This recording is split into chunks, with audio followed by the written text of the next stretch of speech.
لا الہ الا اللہ لا الہ الا اللہ۔ قبر پر حاضری کا کیا طریقہ ہونا چاہیے؟ کیا صاحب قبر سے فیض حاصل ہو سکتا ہے کہ نہیں ہو سکتا ہے؟ تو اس معاملے میں یاد رکھنا چاہیے کہ اللہ کے نبی صلی اللہ علیہ وسلم نے ہمیں امر فرمایا کہ زوروہا، قبروں کی زیارت کرو۔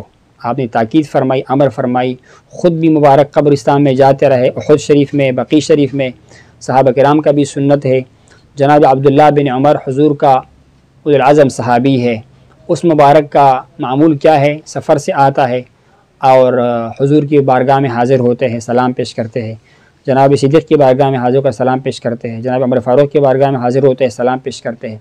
تو قبروں کا زیارت کرنا تو عام مومنین کے قبروں کا زیارت کرنا بھی بہتر طریقہ ہے، لیکن اولیاء کی قبور کی زیارت کرنے میں زیادہ فضیلت ہے، زیادہ بہتری ہے۔ اس کی وجہ یہ ہے کہ صالحین کی ہم نشینی جس طرح حیات ظاہری میں مفید ہوتی ہے، اسی طرح وفات کے بعد ان کی مرقد پر جانے سے اور کچھ ہو نہ ہو انسان کو ایک نوع اللہ تعالیٰ کے ساتھ تعلق پیدا ہو جاتے، اس کے ذہن میں خیال آتا ہے کہ یہ صاحب قبر جو تھا یہ اللہ کے قریب تھا، ان کی زندگی اللہ کی عبادت میں گزری ہے، طاعت میں گزری ہے، تو اس کے دل میں خواہ عندہ ذکر صالحین تنزل الرحمہ یا تنزل الرحمہ، رحمت کی نزول ہو جاتی ہے، رحمت نازل ہوتا ہے۔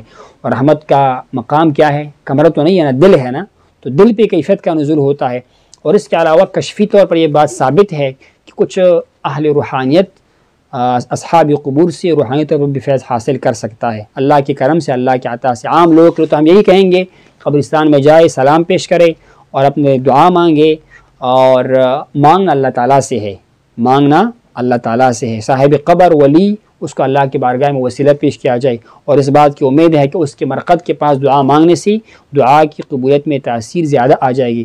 جس طرح جناب زکریا علیہ السلام مبارک کا واقعہ ہے، مریم کی سنگت میں وہ دعا کرتے ہنالک دعا زکریا ربہ، انہوں نے وہاں پر دعا کیوں فرمائی؟ کچھ مفسرین فرماتے ہیں کیونکہ اللہ کی دوستوں کی سنگت میں، قربت میں دعائیں جلدی سی اور سرعت سے قبول ہوتی ہے۔ طریقہ یہ ہوگا قبرستان میں جائے تو وضو کی حالت میں جاؤ، وضو کی حالت میں جاؤ اور طہارت کی حالت میں جاؤ، سنت کے اتباع کے ساتھ جاؤ اور عمل صالح ساتھ لے کر جاؤ، کچھ پڑھو، ذکر اذکار، استغفار، سورۃ یاسین شریف کم از کم، کچھ بھی نہ ہو 3 بار سورہ اخلاص شریف یہ پہلے سے پڑھ کے جاؤ، یا اگر قبرستان میں جا کر وہاں مناسب جگہ ہے جس طرح کی عام طور پر مزارات میں ہوتا ہے، ایک تو وہ قبرستان ہے جہاں پر بیٹھنے کا جگہ نہیں ہوتا، تو بہتر یہ ہے کہ آپ وہاں پر جانے سے پہلے عبادت کر لیں، اللہ تعالیٰ کا عبادت کریں، اللہ کے لیے تلاوت کریں، وہ تحفہ، وہ ہدیہ، وہ نذرانہ جو اللہ تعالیٰ کی رضا کے لیے آپ نے عمل کیا، وہ اس کا ثواب آپ پہنچاؤ گے اس ولی کے لیے۔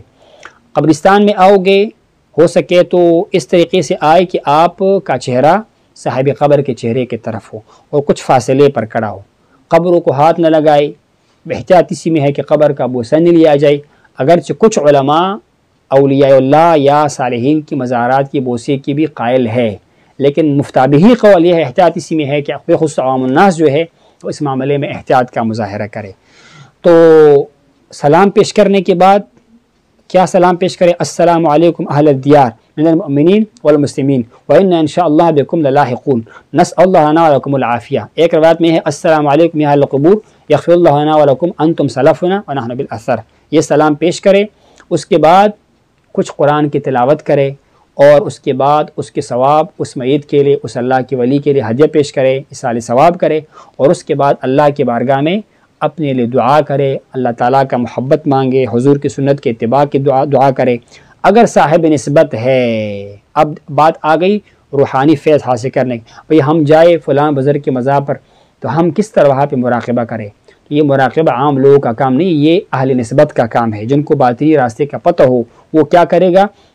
وہ وہاں پر بیٹھے گا قبر، صاحب قبر کے سامنے، لیکن دیکھو نا مقصود یہاں پر قبر والے کا جسم نہیں ہے، قبر والے کا لوگ تو یہی اعتراض کرتے کہ یہ کام نہیں، وہ لوگ جو صاحب قبر کے پاس جاتے اس کمال کی خاطر جاتا ہے جو اللہ تعالیٰ نے اس صاحب قبر کو عطا کیا ہوا ہے، وہ جو باطنی حلاوت ہے، قرب خداوندی ہے، جو فیض ہے، اس کی طلب میں جاتے ہیں۔ ان بالفاظ دیگر وہ اللہ تعالیٰ ہی کی رضا کے لیے جاتے ہیں، اللہ تعالیٰ ہی کو پانے کے لیے جاتے ہیں، الفاظ مختلف ہو سکتے ہیں کہ بھئی میں فلاں بزرگ کے مزار پہ گیا، بزرگ کے پاس میں کیوں گیا؟ کیا مجھے پیسہ دے گا یا وہ بزرگ جو ہے مجھے دنیا دے گا؟ نہیں، میرا مقصد کیا ہے؟ اللہ کی رضا ہے۔ ان کے پاس جو فیض ہے وہ مجھے، اگرچہ دنیا کا فائدہ بھی ہو جاتا ہے، یہ بھی ثابت ہے حدیث مبارکہ میں، جو بندہ ہر جمعہ اپنے والدین کی قبر پر جاتا ہے تو اللہ تعالیٰ اس کا نام نیکوکار کے فہرست میں شامل کرے گا اور اس کو مغفرت عطا فرمائے گا۔ جب مغفرت ہوگی، نیکوکار میں شامل ہوگا تو برکت بھی آئے گی، رزق بھی آئے گا۔ وہاں پر بیٹھ کر اپنے آپ کو خالص سمجھے گا، صاحب قبر کے سامنے خالص سمجھے گا اور فیض کا طلب کرے گا، مراقب بیٹھے گا۔ کس طرح مراقب ہوگا؟ یہ خیال کرے گا کہ میرا جو روح ہے یہ صاحب قبر کی روح کے ساتھ ملا ہوا ہے، اس کے ساتھ مل کر اور اس سے جو ان کے اللہ تعالیٰ کے جو اس کا عروج ہے، مراتب ہے، ان کے جو مقامات ہے، وہ اللہ تعالیٰ ہی کی اذن و عطا سے اور کرم سے وہ صاحب قبر کی روحانیت میری روح کو وہ چیز عطا کر رہا ہے۔ یہ صرف کون کر سکتا ہے؟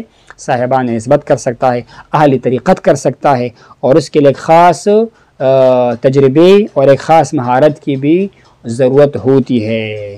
اور اس کے بعد کیا کرے کہ صاحب قبر کی مزار کے پاس بیٹھ کر مراقبہ کرے، فیض کا انتظار کرے، اور اگر ہو سکے تو اس صاحب قبر کی مناقب کو، اچھے اعمال کو بھی یاد کرے تاکہ اس کے لیے اس میں سے تربیت کا معاملہ ہو جائے۔ باقی اگر قبرستان میں مناسب جگہ نہیں ہے یا وہاں پر گند ہے یا وہاں جو ہے وہ، تو بہتر یہ ہے کہ وہاں بند حاضری لگا کر واپس پلٹ جائے۔ اگر وہ مناسب جگہ ہے تو کچھ بزرگوں نے، کچھ حضرات نے قبرستان کے ساتھ بیٹھ کر قرآن پاک پڑھنے کی اجازت دی ہے، کچھ نے منع کیا ہوا ہے، لیکن صحیح بات یہ ہے کہ قبرستان میں قرآن پاک کا تلاوت کرنا کیا ہے؟ وہ جائز ہے، وہ ہو سکتا ہے، خود کئی احادیث سے مستفاد ہوتا ہے۔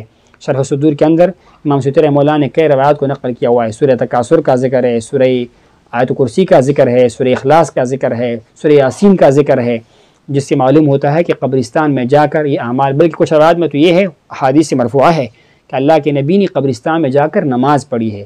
یعنی ایسی جگہ پر آپ نماز پڑھ سکتے ہیں کہ جس میں آپ کا رخ قبر کی طرف نہ ہو، رخ کعبے کی طرف ہو، لیکن قبرستان ہے، اس میں وجہ کیا ہے کہ بندے کے دل میں نرمی پیدا ہو جاتی ہے۔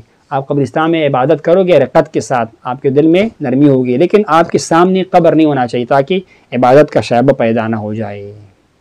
لا الہ